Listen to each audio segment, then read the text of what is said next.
On October 3rd, Mona, a beautiful woman, sent me a text. "It's been a long time," she said. "How have you been?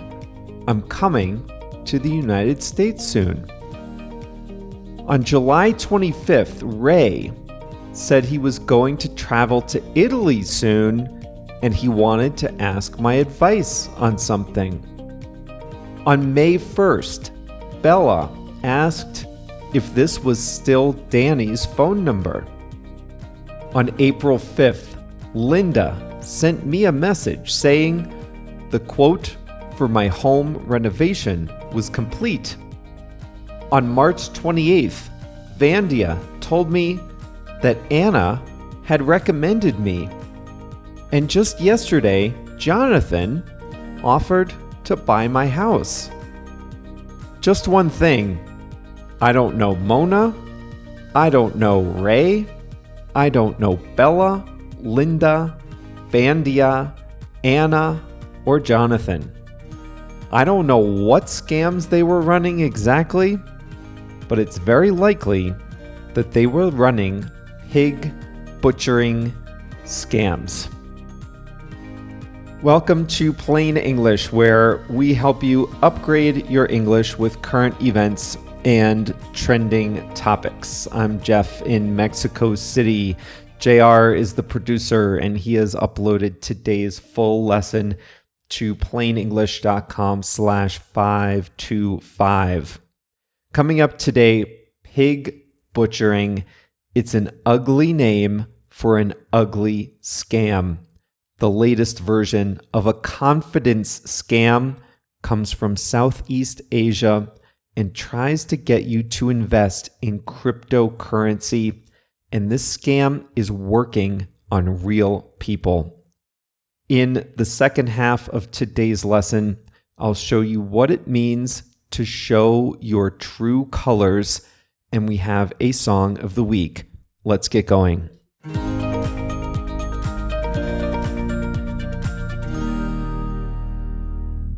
Pig butchering is a variation on an old scam, a confidence scam. In a confidence scam, a stranger slowly builds confidence with a victim over weeks or months. It's a slow, high-cost way of scamming a stranger, but the paydays can be big. You heard about romance scams in lesson 375.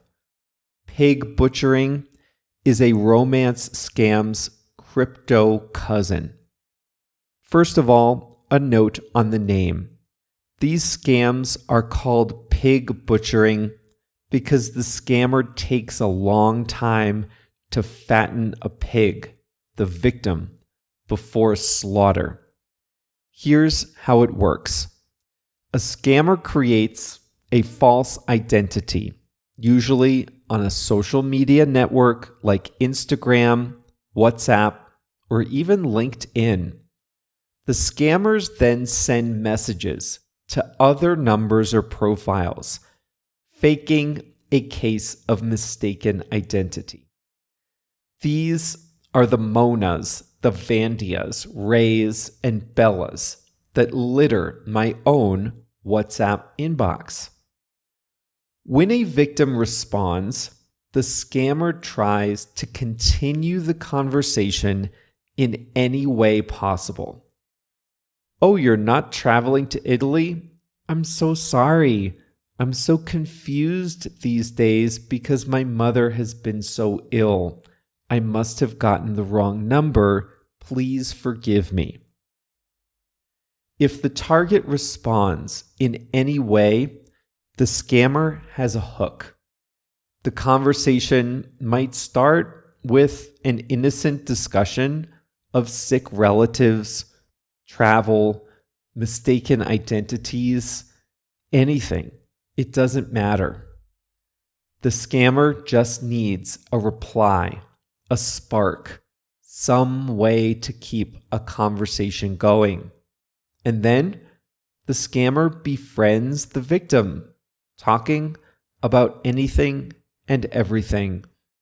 It's like serendipity, a case of mistaken identity turned into a real online friendship. Over the course of weeks or months, scammers develop the friendship and drop hints that they're expert investors in cryptocurrency. They're careful to sprinkle these details in the conversation. Their crypto success is not the focus of the conversation, at least not yet. But it's usually enough to pique the victim's curiosity. And it's the victims who usually ask for more details about the crypto investing. And after building trust, the scammers generously offer their targets a chance to invest in crypto themselves. The scammers create fake websites, which are supposed to be investment accounts. And the victims, hoping to take advantage of the hot crypto market, the victims deposit a little bit of money in the fake investment accounts. Well, then, the investment accounts show an increase in value in the target's investment. This is part of building the confidence. Yes, you sent $1,000, but now look, it's a few days later and you have $1,200. Some scammers even let the targets withdraw the profits once, twice, 3 times, just to prove that the accounts are real. So the fake investment accounts show fake profits. The fake initial profits give the victims the confidence to invest more and more. If an investment is working, why not continue it? The genius of the scam is that the scammer doesn't ask for money. The victims are the ones who ask to invest more and more. But eventually, the victims want their money back.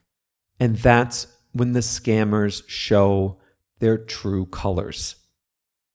Here's a real example from a podcast I heard recently.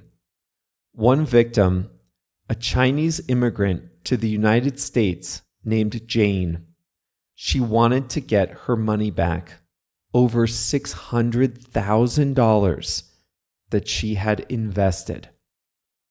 When she attempted to withdraw it, the scammers told her there was a problem with her account and she needed to invest more money to access the money she already had in her account.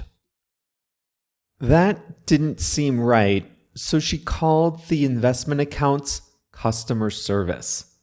But that, tragically, was part of the scam. They had a completely fake customer service phone line. The customer service agents convinced her to send in more money. She got the money from family. She sent another $600,000. At this point, she had put in over $1 million, but the account showed a balance of over $3 million. A nice profit. When she tried again to get her money out, the scammers told her she had to pay taxes on all of her gains. But she couldn't pay for it out of her balance. She had to send in more money to cover the taxes. She did. And guess what? The scammers told her she had to pay another fee before she could make a withdrawal.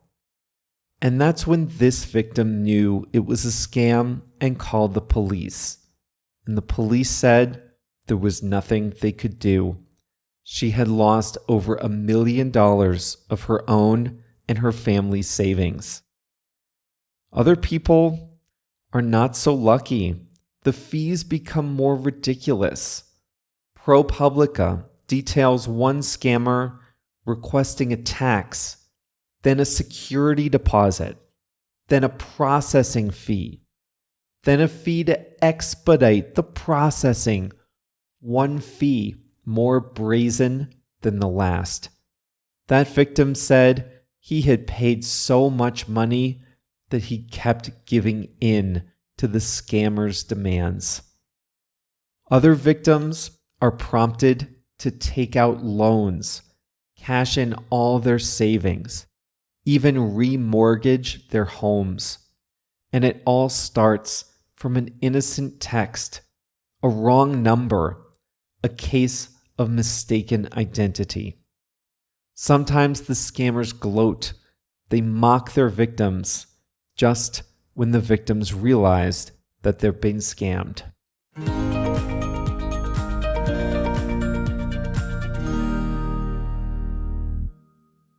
If you think that these scams only target people who aren't smart or savvy, think again. It's working on real people.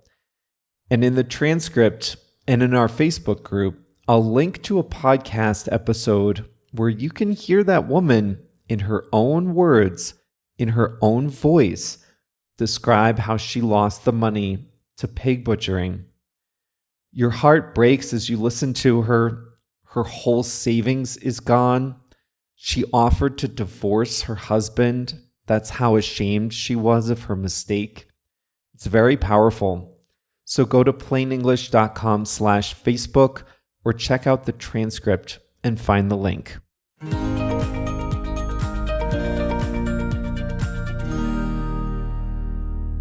Today's expression is a quick one: to show your true colors. To show your true colors is to act as you truly, authentically are. When you show your true colors, you reveal your character. On today's lesson, we talked about pig butchering scams. The fraudsters behind the pig butchering scams are running a confidence scam. So that means they don't sound like scammers at first. They don't even ask for money. What kind of a scammer doesn't ask for money? Well, these guys, their true character is as scammers, but they don't act that way at first. They act like they're being good friends. They don't ask for money. They manipulate their victims, so the victims ask to send them money. But eventually, the victims want their money back, and that's when the scammers show their true colors. That's when the scammers reveal their true character. Now, they're not friends anymore. Now they're asking for more and more money, putting more and more pressure on their targets. Now they're getting brazen. Now they're fattening the pig. Now they're scammers for real, and they're showing their true colors. They show what they truly are. I mentioned in a previous lesson that I'm rewatching Better Call Saul, a TV series that's a prequel to Breaking Bad. Over and over in the series, Jimmy, a lawyer, shows his true colors. Over and over, he tries to play it straight, to follow the rules, to get the professional job, to do things right. But Jimmy has a certain, a certain moral flexibility. He's not one to do things by the book, but he also wants to be accepted by Kim, his lawyer girlfriend. So every time Jimmy pretends to be one thing, his true colors eventually show. He goes into law practice by himself, trying to build a good reputation.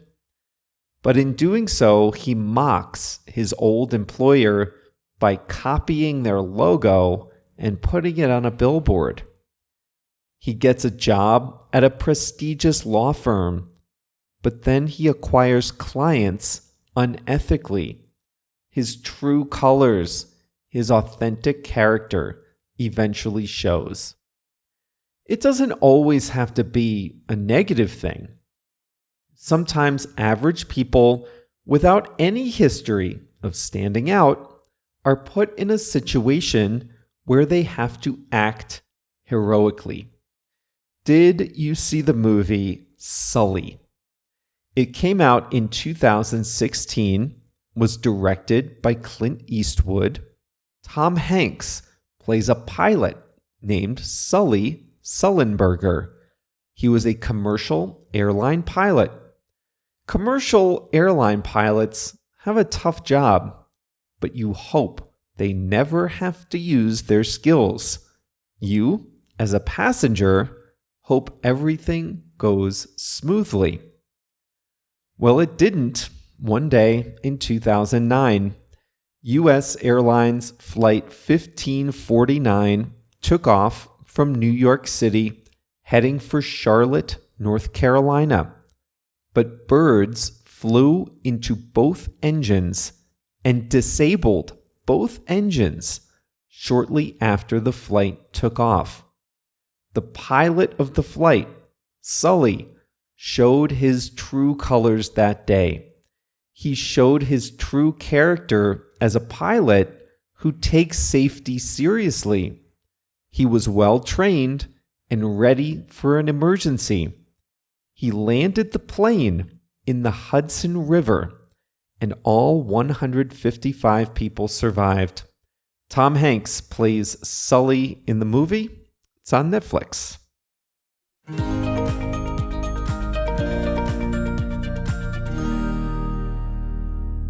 I was going to sneak ahead of JR this week and pick a song called True Colors. There are a bunch of them. But I just checked Airtable, where we track all our plain English information, and guess what? JR has already picked a song of the week. I wrote this lesson early, so I thought I'd get ahead of him, but he already picked one. And I cannot overrule JR on this. So, Glimpse of Us by Joji is the song of the week. Joji is a Japanese singer, and this song was the first time an Asian singer reached Spotify's global list of most played songs. It was number 1 on Spotify for 10 days. The song has just Joji's vocals and piano. A glimpse is like when you see something briefly. So Glimpse of Us by Joji is the song of the week. Thank you, JR. Well, that's all for today's Plain English lesson number 525. To get the full lesson, including the step-by-step walkthrough video, the transcript, translations, and exercises, visit plainenglish.com/525. We'll be back on Monday with a new topic. See you then.